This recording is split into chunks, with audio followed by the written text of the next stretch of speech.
So Jane, this morning, those who have been online had a totally wonderful morning. And we should say, you and I, that we're going to do things a little bit differently. And I hope it's going to be almost equally wonderful. So first of all, Jane, you and I will be the first ones who participate today without a prepared PowerPoint presentation. So the pressure is on the both of us. and secondly, the way that all of the wonderful women have been presenting this morning is they have gone one presenter and then the other. And for those of us who are joining us this afternoon, Jane and I are going to be doing that a little bit differently. The topic that we have been assigned is transforming climate change and other global realities. So we thought it might be interesting to divide this conversation up into 3 sections. The first section that we wanted to share with you are both of our thoughts on global realities writ large. What are the big changes that have to be achieved over the next period of time? And how do they compare to other social and political changes that we have actually already succeeded at? And Jane is, of course, the person to speak about that. So we will both address that issue a little bit.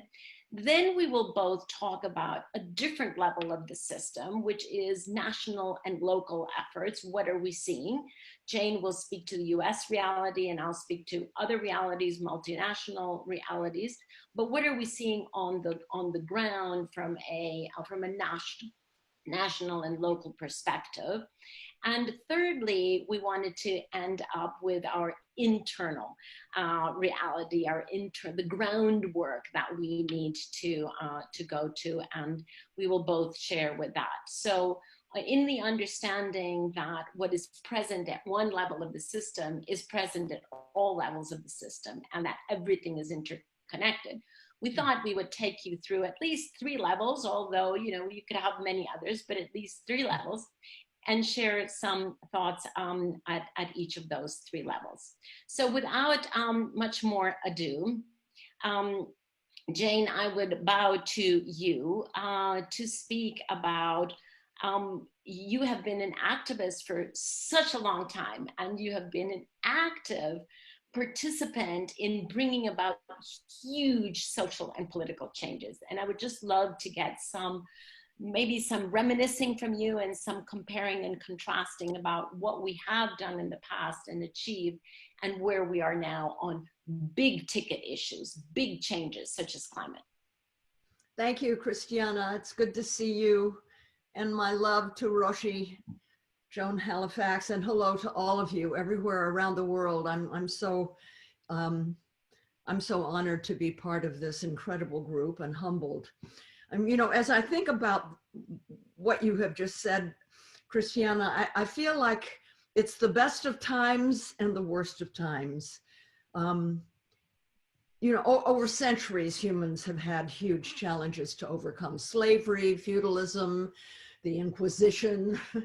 In my own lifetime, of course, there was the Vietnam War, voting for Black Americans, women's rights, LGBTQ rights. And while it took a lot of time, we didn't have cell phones then, those challenges were, for the most part, overcome. But today it feels very different. We have a truly existential threat hanging over all of us on the entire planet Earth. And I'm talking, of course, about the climate crisis. And we have very little time to get it right, as you know, Christiana, better than anyone. Scientists tell us that we only have 10 years to cut our carbon emissions in half and 20 more to phase out altogether. This is extremely difficult because so many of our economies have been based on fossil fuels. Already billions of species are becoming extinct.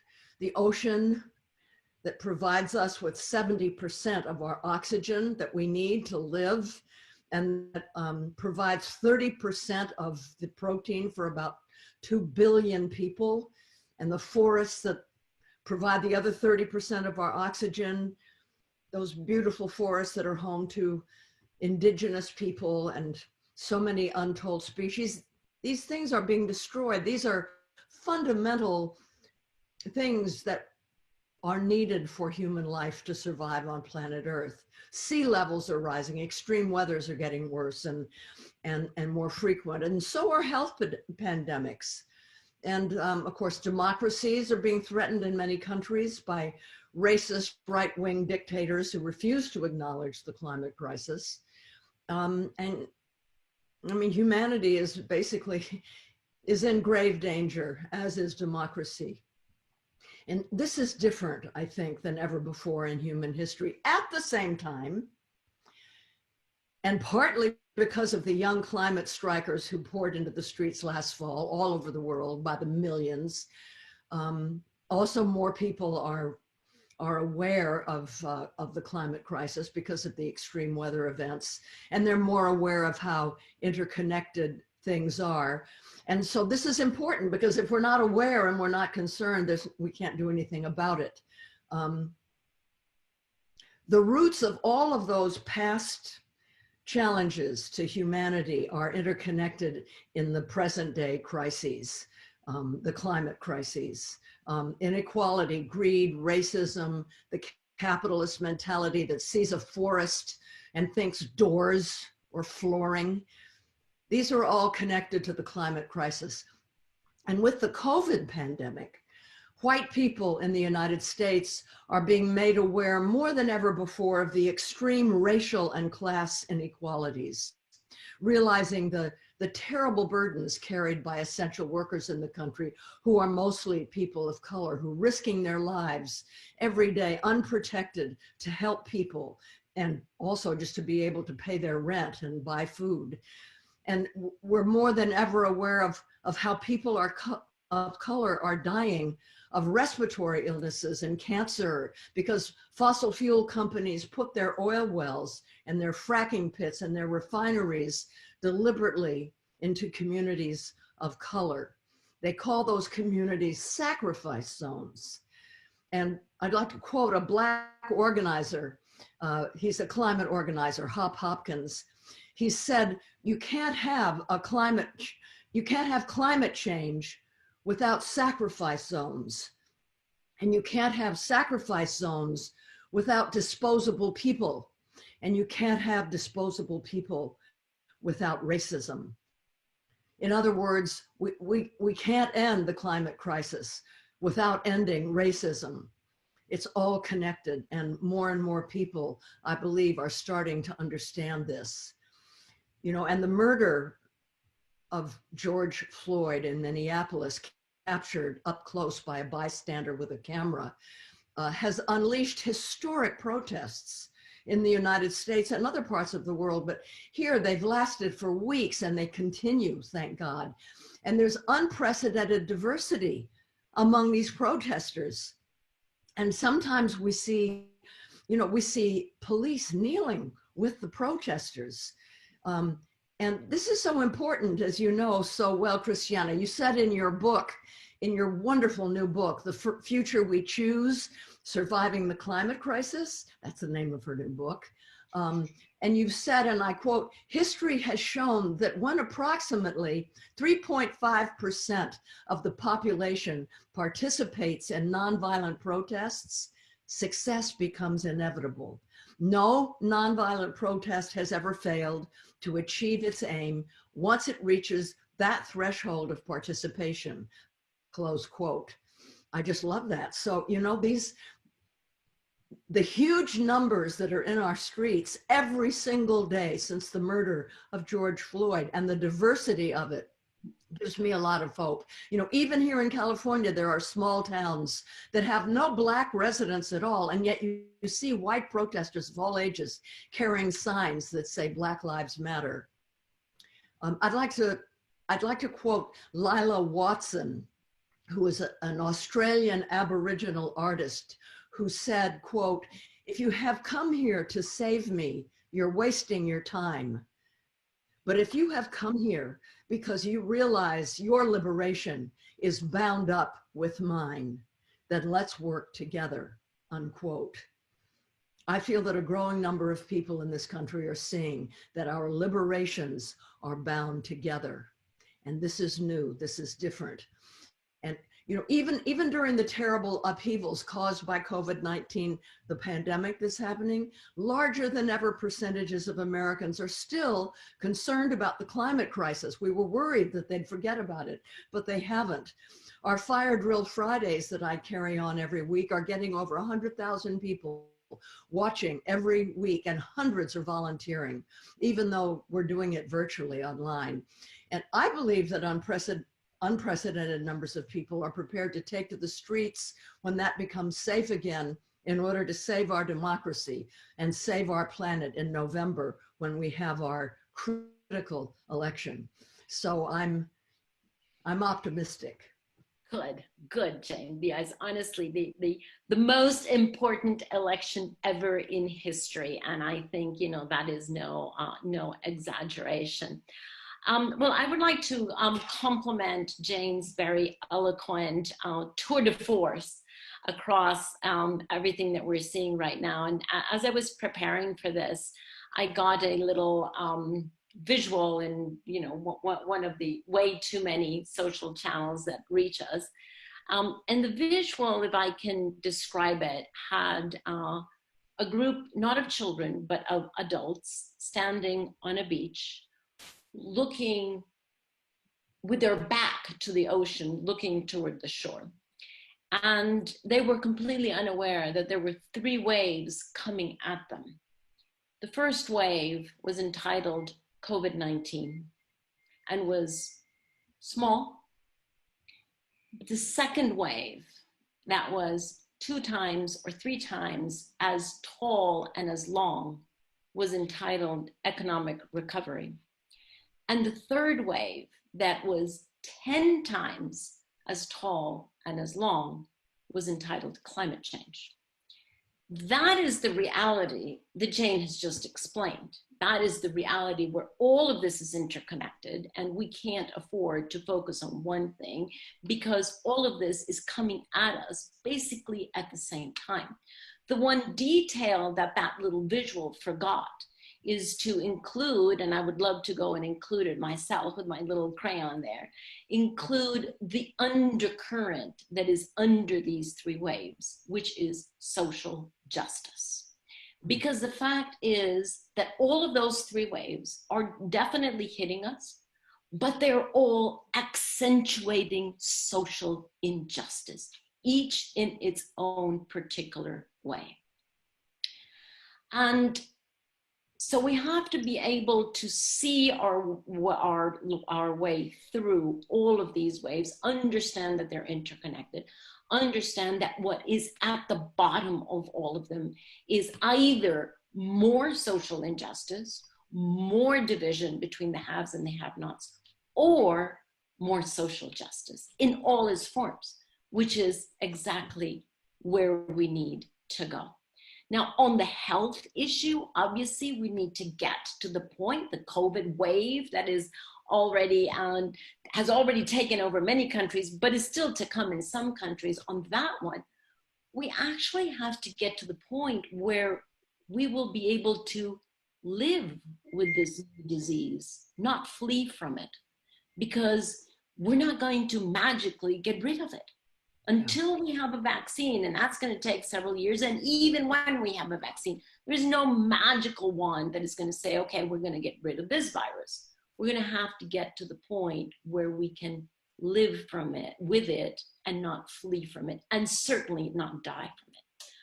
On the economic recovery, I actually don't like the word recovery, because we can't recover to what we had before.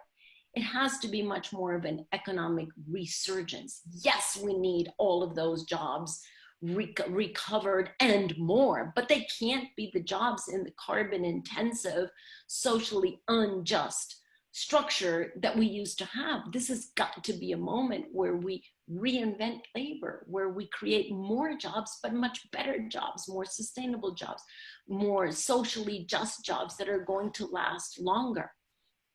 That means, of course, retraining. but that's part of the transition that we're in. And on the third wave, climate change, where I would actually include climate change and biodiversity because they are one and the same. Well, this morning we were already told by Diana in certain terms that science is pretty clear about the fact that we have to be at 1/2 the global emissions by 2030 and zero net by 2050. So when you look at these three challenges coming up against us one after the other, you understand that frankly, there's no way that we can deal with them sequentially because we just don't have the bandwidth, we don't have the human bandwidth, we don't have the financial bandwidth, we don't have the attentional bandwidth to take one on and then move on to the next and then move on to the next. The fact is that COVID has been an incredible delivery of lessons for us.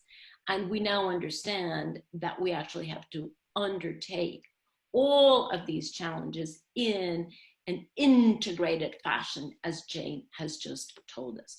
From COVID, we can actually learn at least, well, many lessons, but I've chosen 6 quick lessons that we can learn from COVID that are applicable to all other global challenges. The first is, if there ever has been a situation in which we have all understood that a global challenge requires both individual action, because otherwise we wouldn't all be here on Zoom. This is our individual action toward that challenge. But it also requires systemic action, what governments and corporations are doing. And so let no one ever tell us that one individual or a collection of individuals have no power over a global challenge. Not true. Look what we're doing right now, and we're all contributing to that challenge. So we need both individual and systemic. Secondly, and we talked about this in the morning, the role of science. Yes, science is back. Whoever took science out of the conversation? Science is back. It is those countries that have been paying more attention to science professionals, to health professionals, that are doing better. Because all of these global challenges have science at their root. So thank heavens for the attention to science. Thirdly, and very linked to science, feminine leadership. It is those countries that are being led by women, New Zealand, Taiwan to begin with, that are actually doing much better. Why? Because we women tend to be better listeners. We tend to be guided by collective wisdom. We tend to listen and ask questions from scientists and from other stakeholders who know more than we do. We tend to be more humble and understand that none of this is going to be done by one person. It's got to be all of us together. The fourth that we have quickly learned is all of us are as threatened as the most vulnerable person. That is true of COVID, because as long as there is one human being that has COVID, all of us are threatened. And that is also true of climate change. There's no such thing as saying, well, I'm not threatened, but you are, or the other way around. The fact is, we are all as threatened, or we're all as vulnerable as the most vulnerable person in all of these global challenges. And as Jane has said, all of this is interconnected. All of it is absolutely interconnected, and hence must be approached and answered in an interconnected fashion, not sequentially. We will not survive if we do it sequentially. Now, of course, none of these challenges are going to have a resolution overnight. All of them are testing our resilience, because it is frustrating. It is frustrating to have a gain here and then 2 losses there, 2 gains here and 1 loss. And this is a back and forth, but it's testing our resilience. We have to stay the course. And what it is doing for us is it is inviting us to rise to our better selves. If this were an easy path out of COVID, out of the economic crisis, out of climate, we would have done it already. This is where we are really honing who we are as human beings and what kind of a society do we want to create, especially for those who will be coming after us. So action in solidarity, out of integrity, and with courage are the three things that I think we absolutely have to commit to. In solidarity with those most vulnerable, out of integrity with ourselves and with our higher selves, and with determined courage, because this is going to take every single ounce of our courage to stay the course. So quite a context, I would say, for us, all of us alive right now. But if we couldn't deal with it, we wouldn't have been dealt it. So here we are, being given the challenge of our times. With that, Jane, I thought we could move to the national, and I'm so glad that we're both together in this conversation, because you are, since you are in the United States, you're so much more aware of what is going on in the United States. And I'm not sure if you can portray that without getting very angry, but you can try, or you can get angry. That's also okay. Nothing wrong with getting angry. No. That was very beautiful what you said, Christiana. Thank you. I'm going to watch the video later and look at it again and listen to it again. You know, right now, because we have a greedy, racist, corrupt administration in the White House, all hope really rests in cities and in states. That's where the work on the climate issue is happening.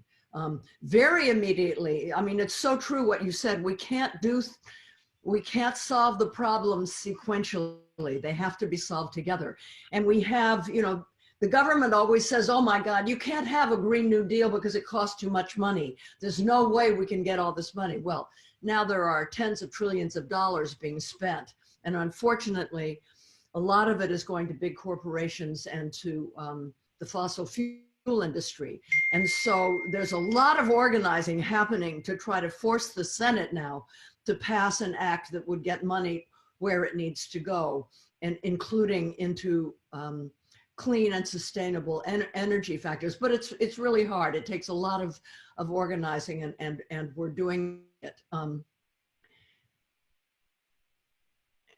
there's no pathway to get to a green economy, which is what we need in order to protect our climate, without going to a just transition, where workers transitioning off of fossil fuels are paid union wages with benefits in new green jobs, without and also any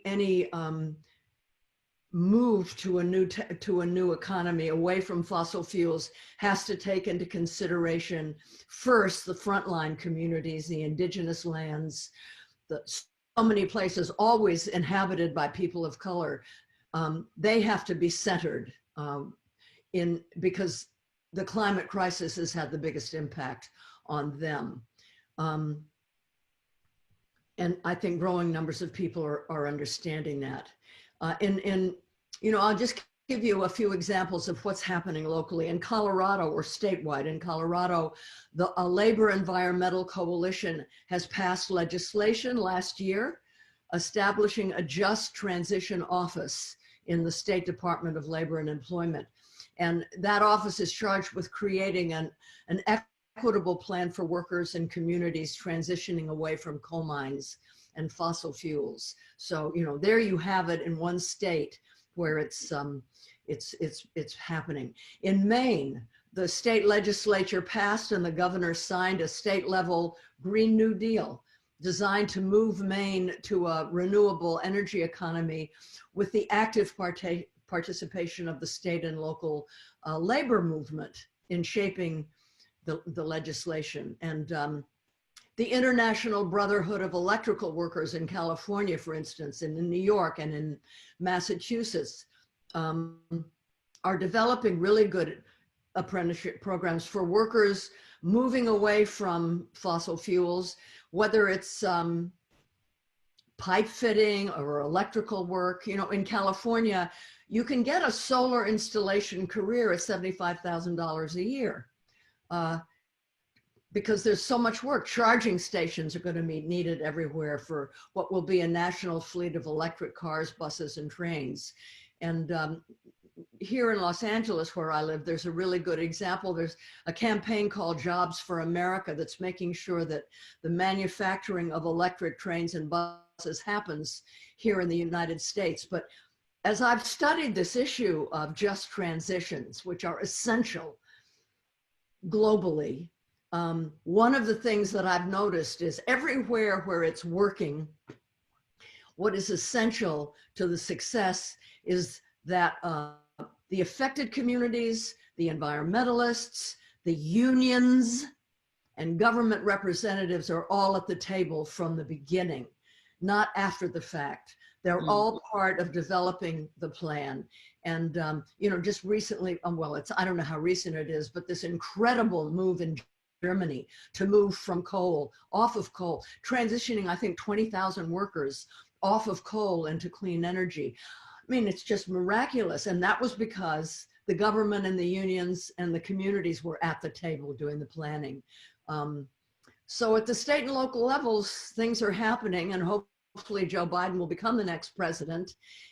But even if he becomes the president, that 3.5% of us are going to have to be in the streets forcing him to do the right thing. And we have 10 points that we're going to demand of him for the climate that he can do on his own without Congress as an executive action to halt fossil fuel projects. So, you know, there's hope. Good preparation for November and beyond. Yeah. Well, yeah, Jane, I agree with you. Unfortunately, you know, the bad news travels much quicker and to more people than good news. And we've definitely been experiencing that the whole of 2020. But there is actually a lot of very, very positive things going on. Many international institutions have realized that the only way to get out of the COVID crisis and the loss of job crisis and the economic paralysis and deal with climate change is actually to focus these so-called recovery packages that Jane has just alluded to, focus them on what they call a green recovery, to make sure that that money is not going to high carbon assets, high carbon industries, high carbon sectors, but rather that funding is going to the new structure that we want to create. And I was very, very surprised because the IEA, which is the International Energy Agency, that has traditionally been basically putting out the opinion of the fossil fuel industry for years. They were the first ones that came out 2 months ago to say, right, at this crisis moment, we have to turn radically away from fossil fuels to renewable energy. I fell off my chair. I called up, you know, Fatih Birol, the head, and I said, Fatih, this is the you we really love. And he has had such an incredible leadership. His report has just come out last week, giving very, very concrete advice to governments on how to do that. So he's not just preaching at them, he's saying, here is what you can do. These are the policies that you can do to move us beyond fossil fuels into renewable energy. That's the IEA, a typically very, very conservative energy agency and the most authoritative energy voice on the planet. The same thing for the IMF, the International Monetary Fund, led by the wonderful Kristalina Georgieva. Also, right after the COVID crisis, she came out and she said, right, this money that we're going to put in now, that we're going to allow countries to get from us, has to be toward a green recovery. More jobs, more quick, you know, shovel-ready jobs, but they have to be green. And she is actually putting what they call green strings on that funding that is going to those countries. The OECD, which are the industrialized countries, the group of industrialized countries, not all of them. I would say Jane is sitting probably in one that hasn't quite picked this up, but many of them understanding this, Certainly the European Union as a group of countries already regulating into their recovery packages that they have to be green. And then independently, the specific countries, Germany, Jane has just, mentioned Germany moving even faster away from coal than they were before. Spain just passed a remarkable law that forces every single penny of the recovery packages to be green. And the reason why they did this, I think this is so fascinating, because we had a conversation with the vice president, who's also the Minister of Ecology, and we asked her, why did Spain do this? Answer: because of our responsibility to the youth. How fantastic, right? That is exactly what Spain has understood, that this is the only way into the future. New Zealand under Jacinta, very, very similar, right? And then my tiny little country of Costa Rica that is not going to save the planet, but that is also a really shining little model for doing things the right way. So it is quite impressive that in the middle of this disaster, with the daily news that we get, that, those of us who still have hair want to rip our hair out. Roshi can't do it anymore. But the fact is, if we turn our attention and very specifically go out there and look for the good news, because you have to look for it, because it's not thrown at you like all the bad news is every day. But if you look for the good news, you see it. And what you then understand is that there is an incredible mixture right now. We are in the middle of a very dramatic transition, and every transition is by definition messy. So if you want to look at the world in one way, you can go out there and get the information, the evidence of, whatever the White House is doing, and you form an opinion of what the reality is. If you want to have a different view, you go out there and you look for the news of these other agencies or countries that are actually doing the right thing, and then you form a different view of your reality. But that's the responsibility that we have. We can't just sit there passively and take in all the bad news and reach the conclusion at the end of the day that everything is going to hell in a handbasket. No, our responsibility is to say, no, we know what the future is that we choose and that we want to give to future generations. And therefore, we're going to actively go and work for it. And we're going to go actively out there and look for evidence, because there is a lot of evidence that we are walking in the right direction. Not quickly enough, because it's messy transition, but there's evidence that we're doing the right thing. It's all up to us. How do we decide which way, where do we want to put our energies? In fact, where do we want to put even our thought energy? The more thought energy we, give to all of the bad news coming out of the dark house, as I call it, because one day the lights will return and it'll be again a White House, but right now it's a pretty dark house. And the more, energy we give to everything that is coming out of there and other countries, Brazil, very sadly, then the more we make that a reality. So it's about how do we choose to view this and what our responsibility is toward that. Which brings us, Jane, to our third part, which is our personal internal groundwork.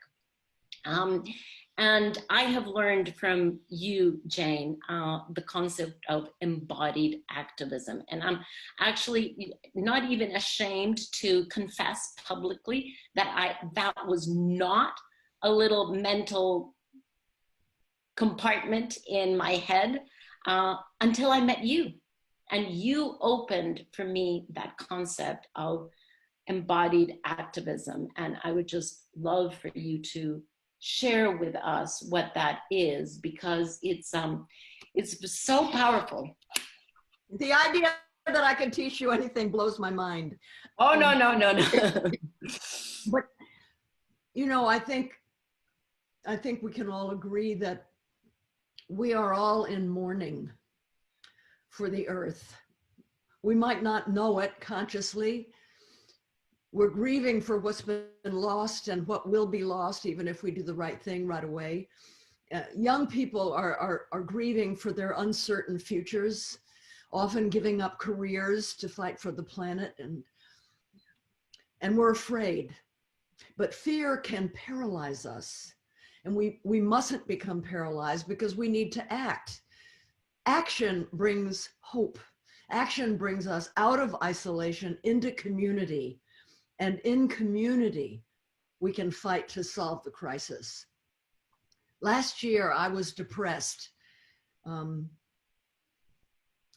didn't know what to do. I'd done all the individual things to reduce my carbon footprint, but I knew that it wasn't enough, especially because I'm a celebrity. So I have a bigger than normal platform, and I didn't feel I was using it. I heard what Greta Thunberg said. She said, we have to act as if our house is on fire, because it is. She said, this is a crisis. We must hit me like a bolt of lightning. And I moved to DC, Washington, DC. I got in touch with the woman who runs Greenpeace, Annie Leonard, who I admire very much. And with her help, I moved to DC, and we started these weekly Fire Drill Fridays, which were rallies focusing on different aspects of the climate crisis, always followed by acts of nonviolent civil disobedience, which meant that we risked arrest. I've been an activist for over 50 years now, and I have noticed that every time I take my body and I step into activism, despair lifts, it dissipates. And the minute that I took action in DC and did everything I could with my whole body, together with growing numbers of people, which meant there was a community being developed, my despair lifted. See, activism and community can be the antidote to despair.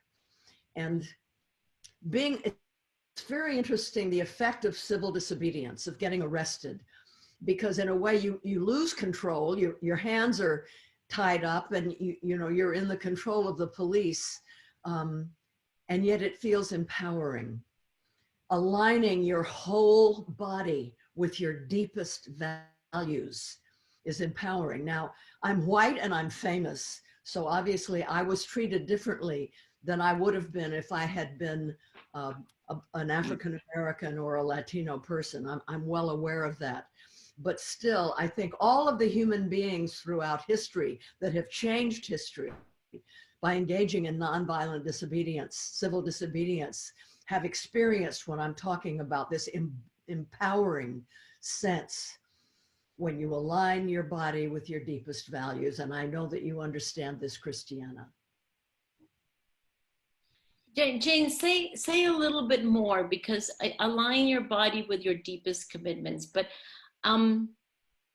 it was just such a big aha moment when I heard you speak about this for the first time, that I would want everyone who's listening here, who are hundreds of people, to really get this concept. Okay, so say more about that, about putting your body, because most of us, here's why I would really invite you to share more, because most of us are gravitate toward starting with our thinking, and you accelerate that whole process, right? It's not that you don't start with your thinking, you go through head, heart, and then body very quickly, and there you are with your body. But I would love you to just share that process with us. Why did you, and this is not the first time, right? You've been doing this your whole life, Jane.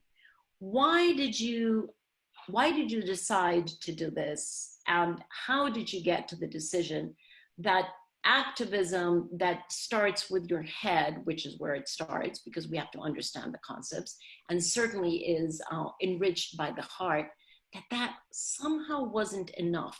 That you actually had to put yourself physically in the way of harm, in the way of police.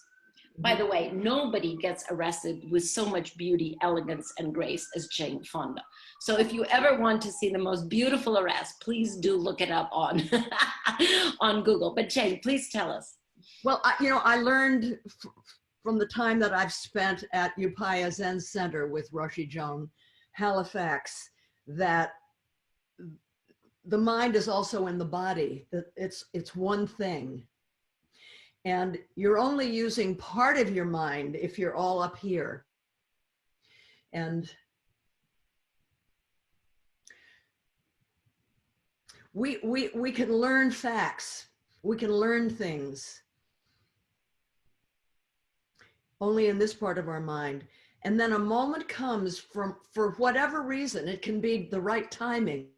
It can be, you know, for example, a lot of people had talked about Greta Thunberg, but it was this book written by Naomi Klein called A Burning Case for the Green New Deal. It's the way she talked about Greta, Greta's Asperger's, she's autistic.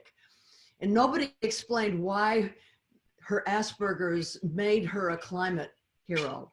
And Naomi talked about how Asperger's causes this laser-like focus where you're not influenced by what other people think. I mean, most of us, we get very upset about, we see a picture of a starving polar bear, and then we start tweeting about whatever, you know, or buying something. People with Asperger's don't do that. And she's a science nerd, Greta. And so when she saw a picture of a starving polar bear and realized, and many other things, because she was studying the science, and realized it's like a train barreling straight at us, and nobody's reacting the way they would. We should, every single minute of every day, people should be talking about what they can do to stop the climate crisis. The way Naomi described that, it went from my head into my body. And I started shaking, and that's when I knew what I was going to do, that I was going to go to DC. You know, it has to descend from my head into my body. And so I have that kind of somatic experience the way a lot of people do, because I have a lot of celebrity friends that got arrested with me, and every one of them spoke to me about how it was a transformative experience for them. But then it's just there's the strategic part of it. I mean, if you look at history, whether it's India's independence because of Mahatma Gandhi's civil disobedience, Martin Luther King and the young Black students sitting in the lunch counter when it was closed to Black people. These are things that wake other people up. So strategically, me and Greenpeace knew that what had to happen, because for 40 years we've petitioned and begged and pleaded and spoken and written books and articles and so forth, and we haven't been listened to. Now is the time we realize where we have to take that next step and put our bodies on the line, which is the only thing that's changed history, right? You've written about this in your new book, which is such a wonderful book. And that has to become the new normal. And so just, you know, strategically, I thought, I'm a almost 83-year-old aging actor from Hollywood. If I come and I start getting arrested, people are going to pay attention. Well, if she can do it, I can do it.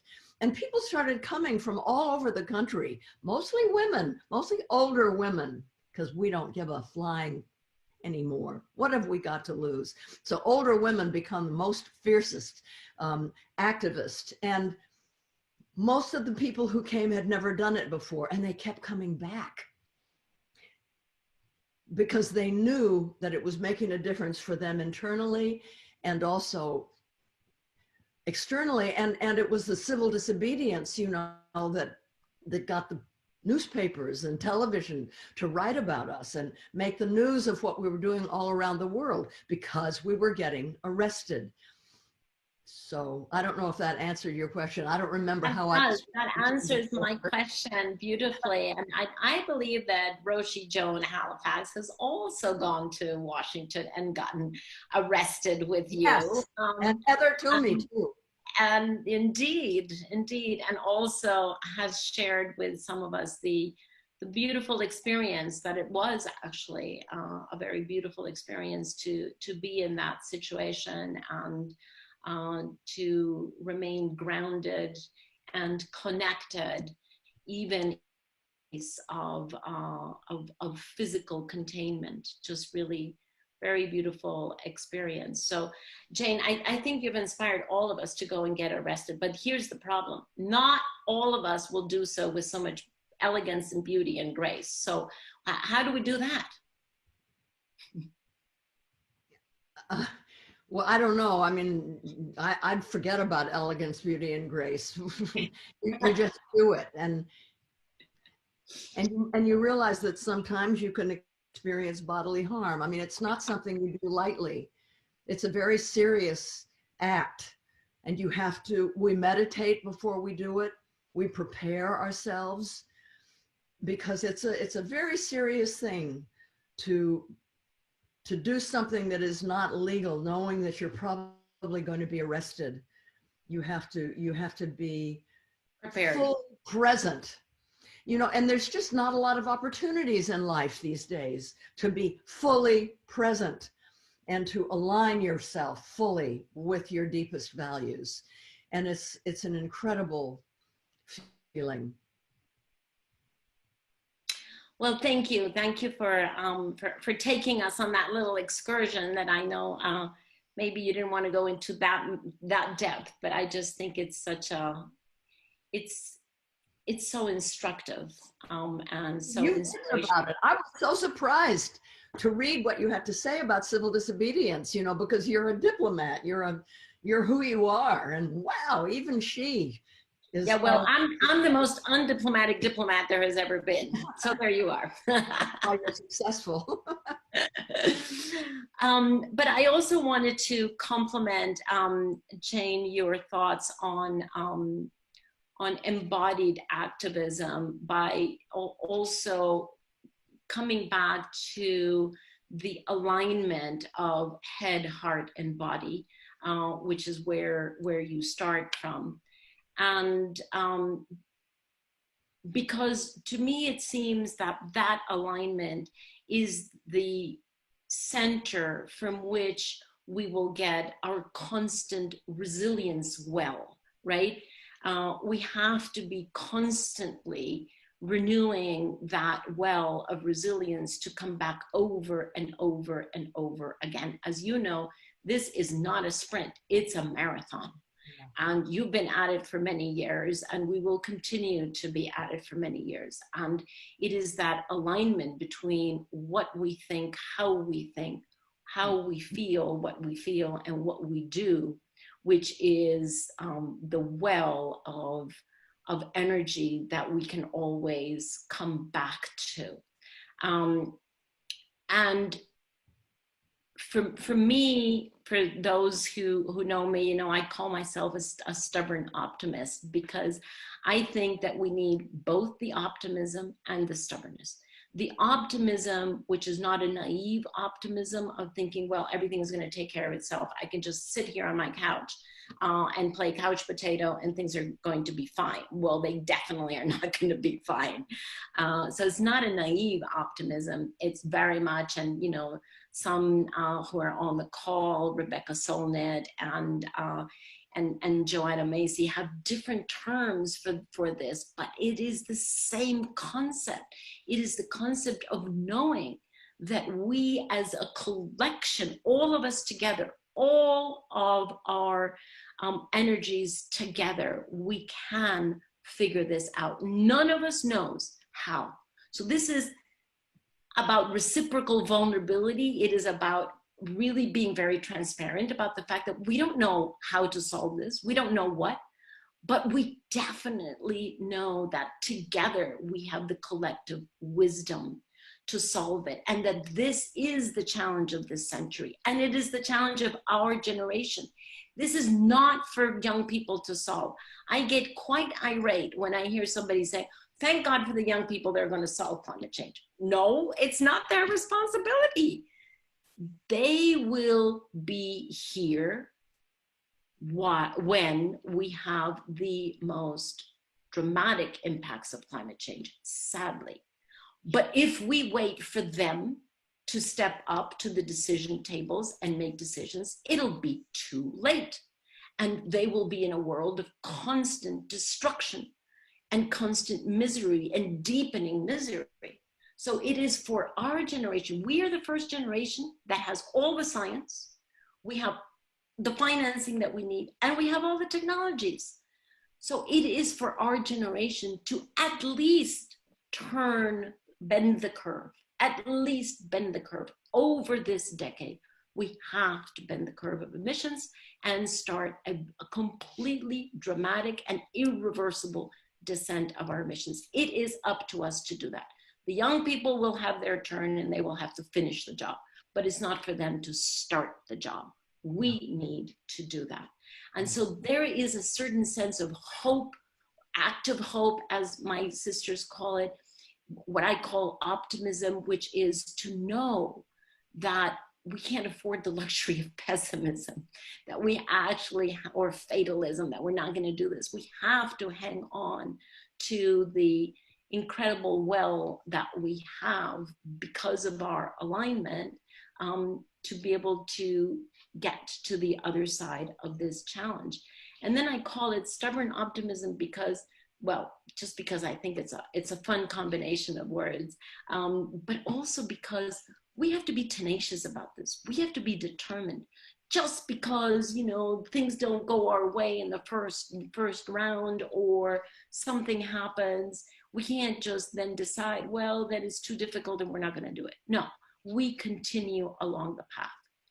We continue along the path until we are actually out of the darkness and walking into the light. And I totally love a term that was used early this morning about a tapestry. I think it was Wendy who said, it is a tapestry not yet woven.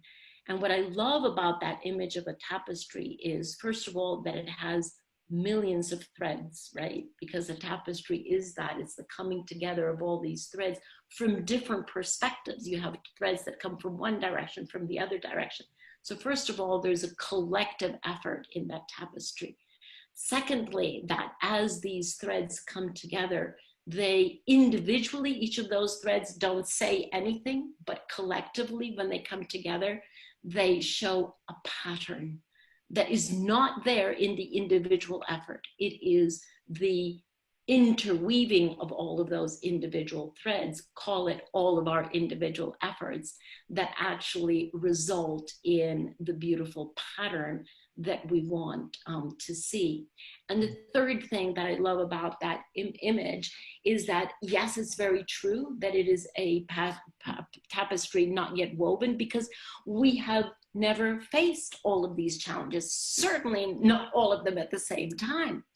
However, it is a tapestry that we are already co-weaving with every decision, with every thought, with every act, with every arrest, with every word that we utter, with everything that we put out into the world.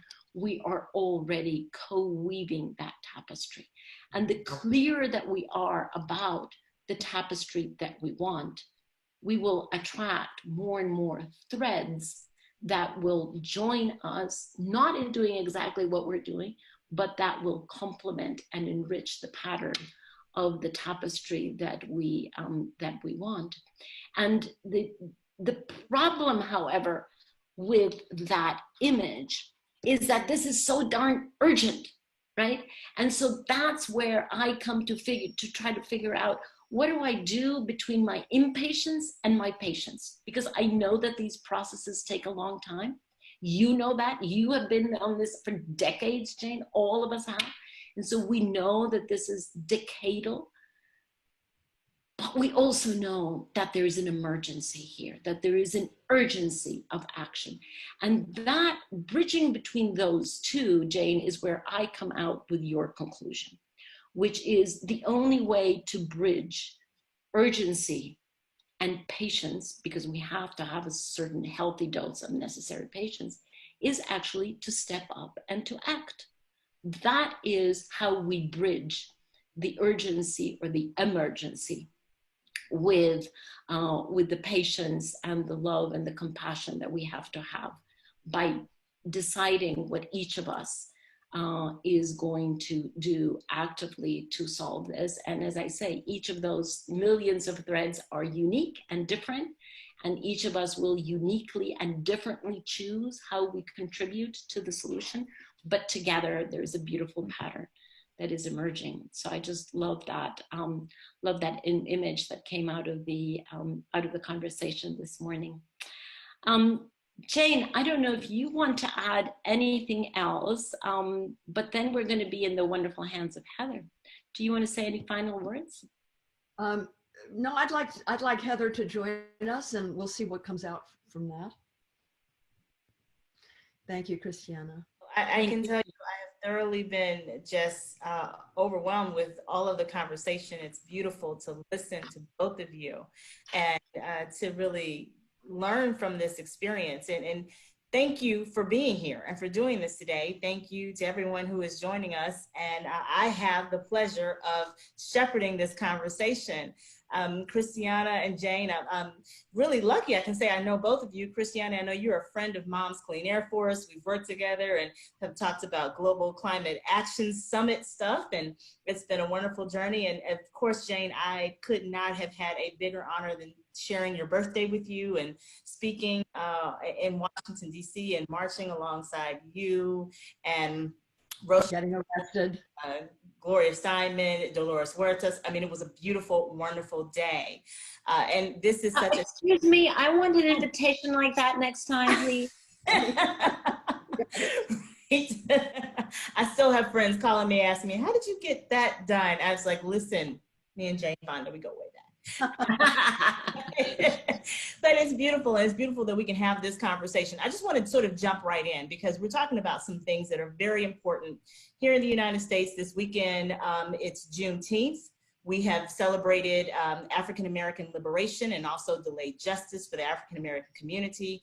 We have been talking about protests. We've been talking about what is happening across our country and really across our globe. And then how does all of this intersect with climate?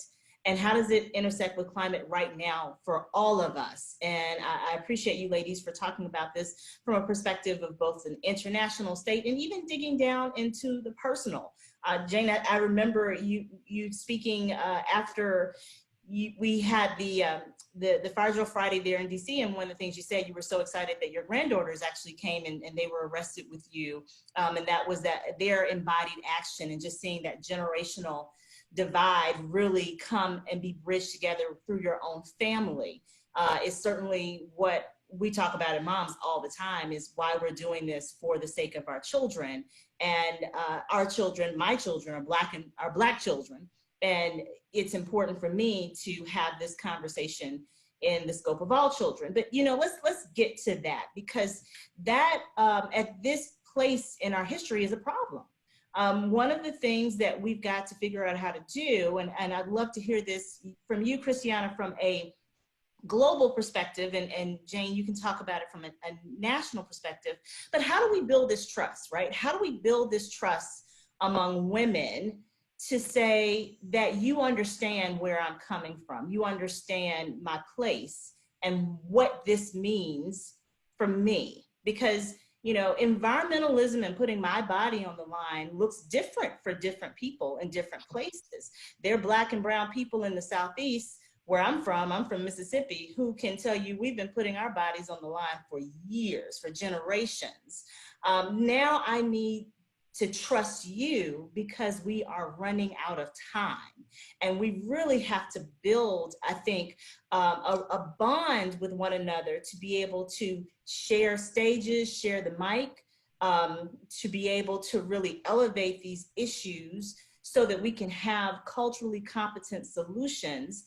Mm-hmm. How do we do that? What has been your experience? You're both very internationally known women. How have you done that? Jane, go ahead. Well, for a long, long time, I thought, well, I'm not racist. I worked with the Black Panthers a lot. I have a daughter, an adopted daughter, whose parents were part of the Black Panthers.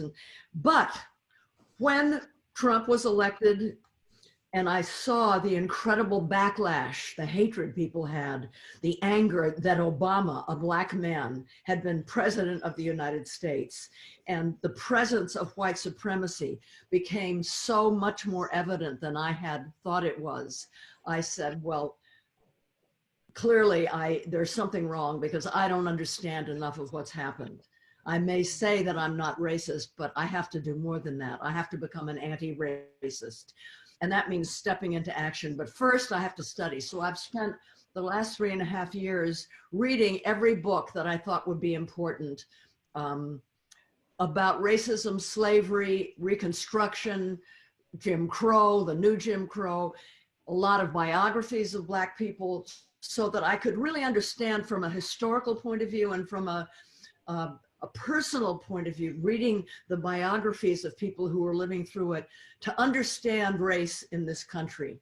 And then that led me to an understanding that what big corporations in the fossil fuel industry are doing to the earth is the same as what they did to indigenous people when they committed genocide and stole the land from the indigenous people that were already here, and when they brought people from Africa and called them not human. Because if they were not human, then they could justify, well, this is a democracy. Everyone is equal. And those people aren't human, so that doesn't count. So it gave me a different understanding about the founding of this country, the history of this country, and how that mentality is the same mentality that's destroying the planet. And that's why, though a majority of African American and Latinx people in this country care more about the planet than white people do. Everybody thinks that, you know, that it's a white movement. It's not true. No, research has been done. And there's a reason for it, because I learned this during the Fire Drill Fridays, when we would have people coming from frontline communities that just staggered me what I heard and just broke my heart. What people are living through, people of color, because of the climate crisis and because of the fossil fuel industry. So to me, they are, for the last 3 weeks, we've been turning our Fire Drill Fridays to the issue of George Floyd's murder and police violence and the Black movement for Black lives here in this country. And it doesn't seem that we're turning away from climate. It seems very much integrated. And I just think white people have to understand white privilege, which I am trying to do, again, by reading, understand the history of racism in this country, and then do something. Join the protests, have Black friends so that you can understand from them the reality. But then also, when you vote, understand that there are systems, there are policies in place that maintain slavery, redlining, mortgage issues, banking issues, making it impossible, for example, for Black people to accumulate wealth that white people can do. So we have to understand the structures that maintain racism and do away with them. And I talked about getting arrested and spending the night in jail and everything like that. I understand why Black.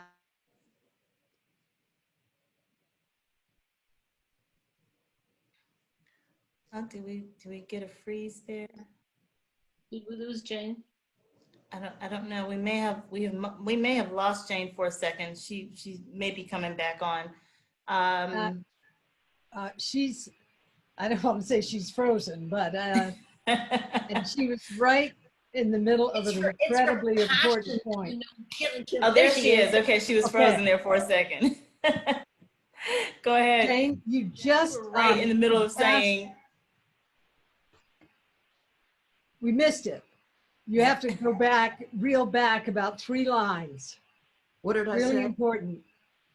You were saying why Black people, and then you were talking about being arrested.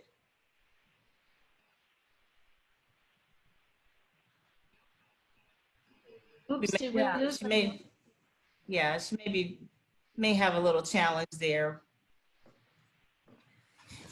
you know, I could feel her passion. Her passion, you know, the Wi-Fi just can't take her passion. There she is. And that's what it is. That's what it is.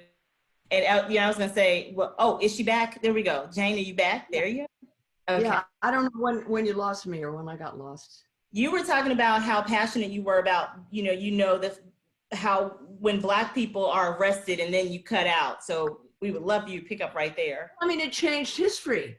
Mm-hmm. It forced the reality of the violence and the racism in the South onto the minds of everybody that didn't really realize it before. And and I was just saying that I understand why Black people have a different relationship with the police than I might. And so while it's easier for me to risk arrest, it's very different for Black people. And that's why fewer Black people have engaged in that with me. And I understand. Yes. You know, it's interesting because we had that conversation when we were preparing to march. And I think I was sharing with you, and I know I was sitting next to Roshi Joan, just how, the weekend before Christmas, one of my fears and concerns was whether or not I would be able to get out and go home. I know, the white people would, but when it came to me getting arrested in Washington, D.C., I was under a different likelihood.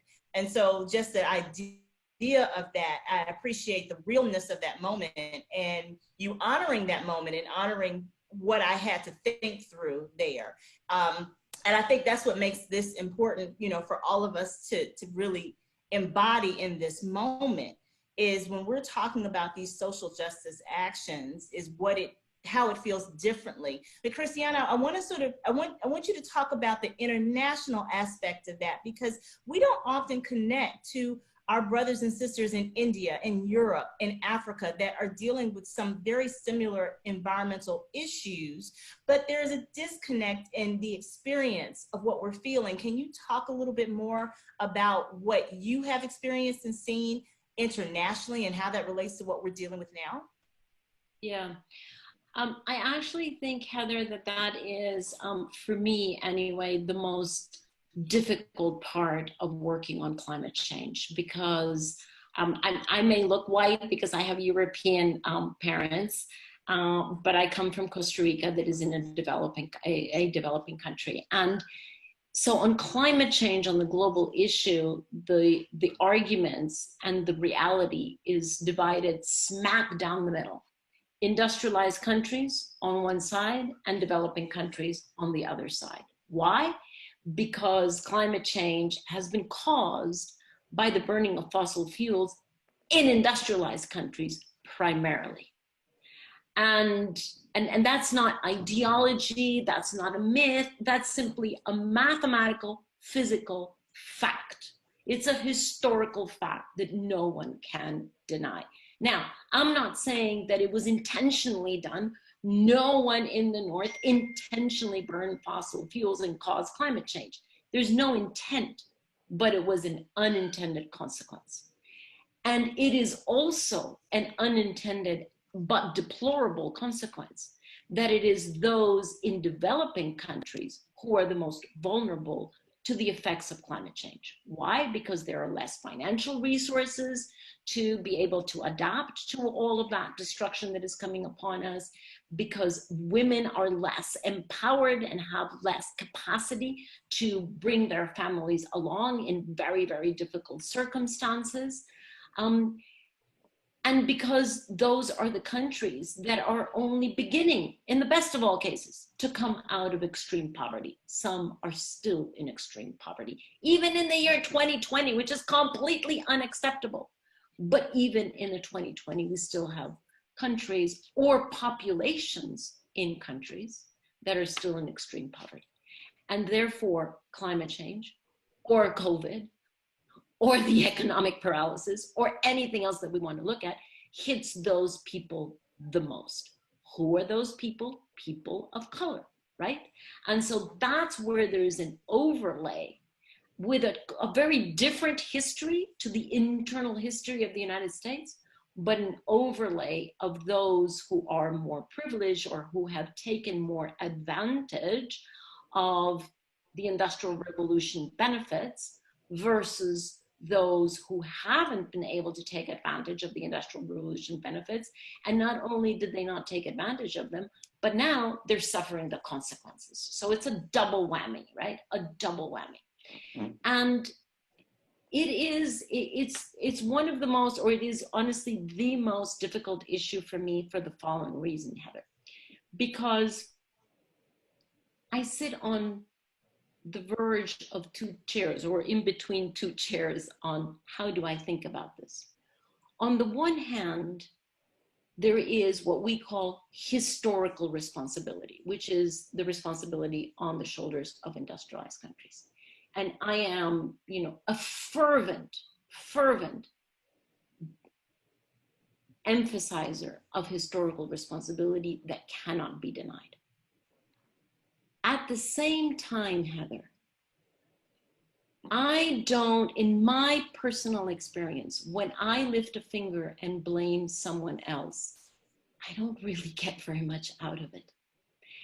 And so while historical responsibility is there, to move from that which is a fact, which is historical responsibility, to then blame and engage in what I think is a very dangerous victim-perpetrator dynamic. I just don't think that it serves us well, because the moment that you get into that victim and perpetrator dynamic, it's very difficult to get out of it. Yeah. And those who are perpetrators don't want to be called perpetrators. Those who are victims will push themselves further into that hole, which is the last thing that we want. And so for me, I'm trying to deal with two realities at the same time. One is undeniable historical responsibility, and the other, which seems to contradict, but I'm working for not to contradict in my reality, is the shared responsibility that we all have toward the future. And in fact, the shared responsibility that we all have toward the most vulnerable. That is not a responsibility of industrialized or developing countries. That's a responsibility of everyone. Every single human being has that responsibility, which doesn't deny historical responsibility. It's a shared responsibility toward the future. But that responsibility toward the future, as long as it's shared by all of us, and if it's shouldered more by those who can do more, then I think that is a way forward. I just, in my personal experience as an individual, but also at a systemic experience, I have a very hard time figuring out how does lifting a finger and blaming, even if it's justified, and it's almost always justified, how does that help me get out of the hole or help the other person get out of the hole? Because ultimately, the question that we have to ask is, do we want to be right or do we want well-being? And for me, I would rather have well-being for all and forget about who's right and who's wrong. But I would rather put my energy towards shared well-being. Yeah, you make such an important point that I think we're all grappling with right now. Is it's number one, it's hard. It's just hard. It's hard, and we are on a time clock. Jane said that at the very beginning. When you just look at the amount of time we have left to make these decisions, we're running out of time every single day. And that process of, I think, doing the work, which you both have obviously done and are continuing to do, is that recognition of the pain that I think victims do feel, as well as figuring out how we're going to build this trust to get us to the next place. Now, there are two things that I really want you to dig into here, because I think it's fascinating in this discussion. Both mentioned women as leaders, and you both are women who are leaders in this space. And I can't help but notice that when looking at COVID the coronavirus in our country, police brutality in our country, and the response that has taken place in the United States, that Black women, women of color, have been owning it. I mean, now I've got a little bias because I'm a former mayor. So when I look and I see the mayor of Chicago and San Francisco and Atlanta and New Orleans, you know, and mayors all across this country who are women, who are stepping up and really leading at this time in this space, I'm smiling because it gives me hope. At the same time, I know we have to encourage women to step into these leadership positions. How are you doing that in your spaces? And how and what words of wisdom or encouragement could you give to people who are listening and watching to say, your time is now to step into this space, be it on a global or a local level?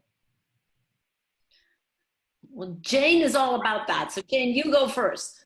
I couldn't agree with you more, Heather, about Black women being in leadership. A couple, maybe 4 years ago, I got some leaflets in the mail about self-care, how organizers and activists need to care for themselves. And it came from the movement, it came from Black Lives Matter. And I was just shocked because in all the years that I've been an activist, I don't remember any organization that's sent out these kind of flyers. And that's when I found out it's led by women, Black queer women who talk about intersectionality. They understand the issues on so many different levels.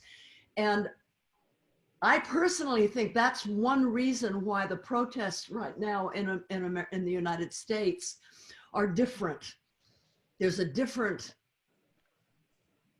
the ether around them is different.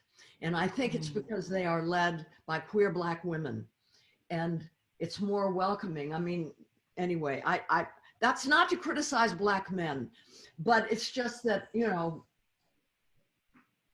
women think more about our health, our bodies, how we feel, we are caregivers. And I mean, I think I have a book coming out on September 8th called What Can I Do? And I write a lot in it about why I think women are in the leadership of the climate movement and why we are so much less vulnerable to the disease of individualism. And so I think it makes a real difference when it's a circular leadership as opposed to a hierarchical leadership. This shape is the problem. This is white supremacy. There is always a cisgender white man at the top. That's what has to change. Women are circular. I think it goes all the way back to hunter-gathering days when we sat in circles around the fire and took care of each other's children and depended on each other for survival. So I just think that the Black Lives Matter and the movement for Black Lives now is showing the way to get more women involved because they feel safer, because they feel more included. And my way of doing it is simply to lead by example. Well, if she can do it, I can do it. And that, you know, I'd like to know what you think, Christiana. Well, Jane, I have a little domestic problem now because I have a hole in my ceiling. I have a daughter who leads women's circles and who trains women to lead women's circles.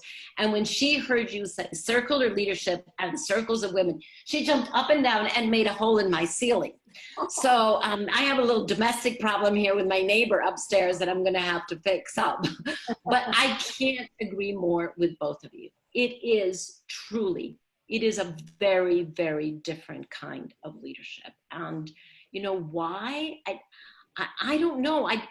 I wish we didn't fall into this simplistic thinking of, you know, well, we're the ones who bear the children and therefore we are much closer to legacy and to stewardship and to long-term thinking. But maybe that's it. Maybe it is as simple as that.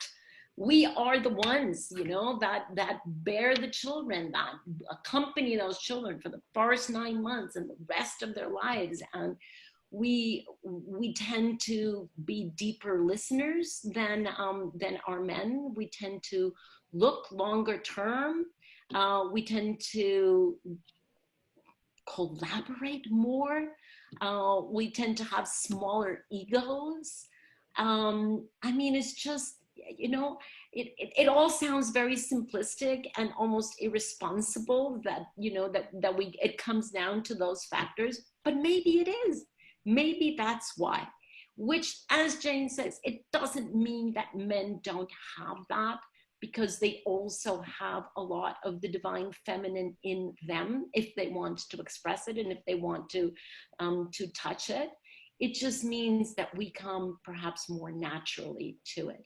And what I think is just incredibly exciting is that the next generation, my daughter's generation, have just grown up with that as being the normal. That is the normal for them. They have no idea of the struggles of previous generations. It's just, that's the way it is for them. They totally understand that this is the moment of the divine feminine in both men and women, in both of them. And I just think, you know, it's so comforting to know that there is a maturing of humanity, and that we are maturing toward understanding different kinds of organizations, different kinds of leadership, and evolving leadership and thinking and collaboration, evolving it toward the structures and the principles that we need to solve these huge challenges. Because we definitely aren't going to solve climate change like this, to use Jane's, you know, finger thing.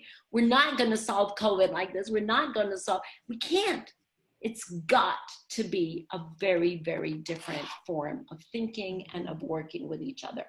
And so I don't put the responsibility on young people at all, but I'm very comforted to know that they are pushing us in that direction and accelerating that transformation for all of us.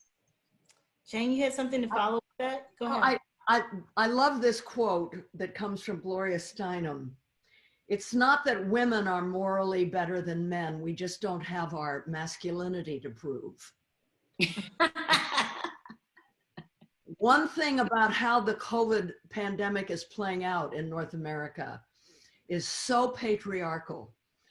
The proving of masculinity. Don't tell me what to do. Don't tell me I have to wear a mask. You know what I mean? That's what it is. And I think it's one reason why women live longer than men. You know, we has always been a threat to man's eye. Whereas for women, our eye has always been porous. You know, we've always, you know, tended to work collectively. But, you know, one of the biggest challenges right now is climate, as you said, Christiana, the climate crisis, just like COVID, is a collective crisis. And it requires a collective solution.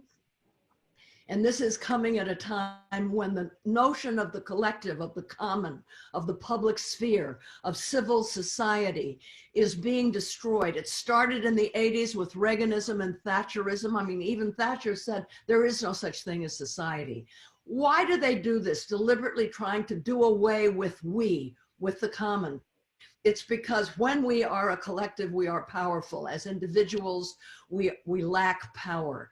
You know, the Vietnamese always said, once there's the oak and there's a bamboo. One bamboo isn't as strong as the oak. But if you take a bundle of bamboos and tie them together, they're stronger than any oak tree. And I think that's true. We have to rebuild community, which is what we are doing. It's what Black Lives Matter is doing. It's what the movement for Black Lives, it's what the climate movement is doing. We're building community. We have to stay together and love and support each other. And that's how we're gonna beat this. And, you know, Heather, this term, the tragedy of the commons, that we all grew up with and were educated with, yes, there's a certain logic to that.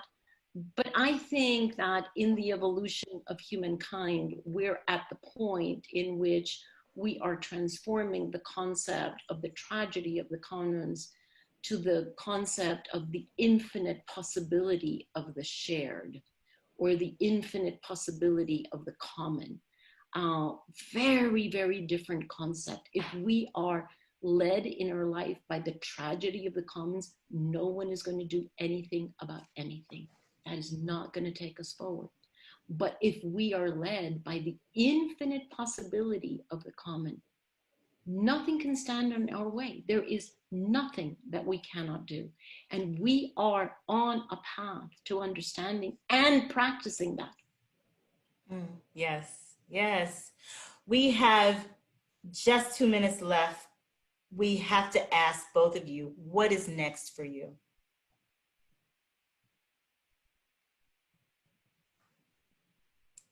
Well, I want to get arrested with Jane.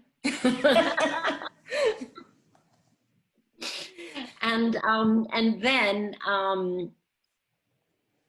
I am in the throes of still germinating the idea. I'm living in Costa Rica now. I've finally come home after 46 years of living in every other country of the world except my own. And I'm germinating the idea of a little center. It's definitely not going to be the size of the Upaya Center. A little center for training of women leadership, starting from our spiritual roots. And really making sure that leadership is rooted in spiritual understanding, whichever path you want to choose.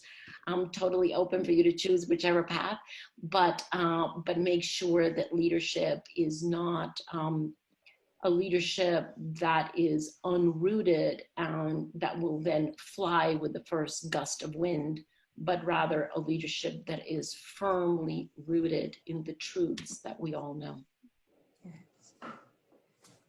Thank you, Jane.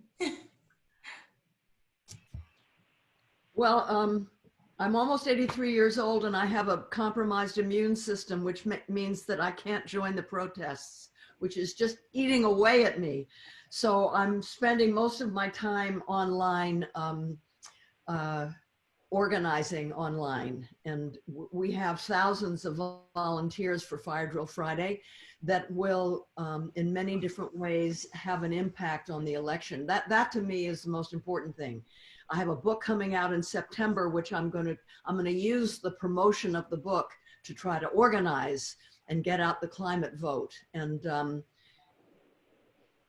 so it's, you know, I'm pretty much absorbed by what's coming on in November with the election, because we have to win this election, and yes, we have to convince everybody that can vote to vote. Yes, absolutely, absolutely. I could not agree more. Thank you, Christiana. Thank you, Jane. Thank you, Roshi, for allowing me to shepherd this beautiful conversation. And to everyone who has been here, this has been a joy and a pleasure. And I look forward to continuing and hearing from all of you. This is beautiful.